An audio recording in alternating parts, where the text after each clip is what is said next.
In order for Ontario's minority government to pass its budget, Premier Dalton McGuinty made a controversial compromise with the NDP, of course, one that will raise taxes on the rich. It's a measure that adds an additional 2% tax on income above $500,000.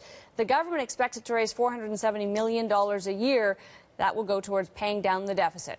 Our big picture panel is back. Goldie, Bill, and Erin. Philosophically speaking, though, not even blaming the Ontario government. If you find a jurisdiction in the world where the best idea the government has is to tax the rich and keep its corporate tax rates uncompetitive, wouldn't you say the shelf life of that government has been past? Time to change the old horse at the top? These are very bad ideas for Ontario and very bankrupt concepts.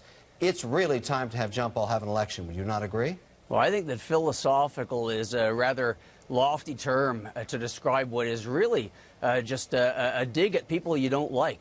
If this was supposed to redistribute income to some of the constituencies that the NDP might favor, then it doesn't do that.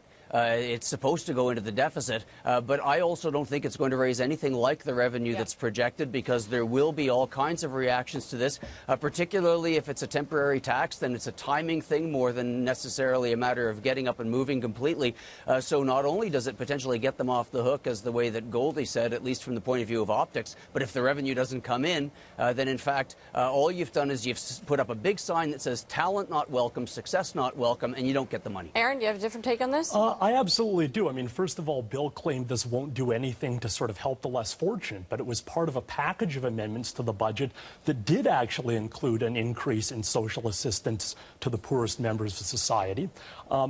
You know, I also think it just is a matter of fairness that if we're going to ask school teachers to tighten their belts, we should ask the most fortunate members of our society to do the same thing. I also want to pick up on Bill's point about it being a temporary tax increase. I agree that's a problem. That could incentivize people just to defer income. I would have liked to see this implemented permanently. All right, we're going to run out of time. We've got 30 seconds here. I want to ask each of you, in lieu of this, because two of you have said this is mostly politics, would you have rather gone to the polls?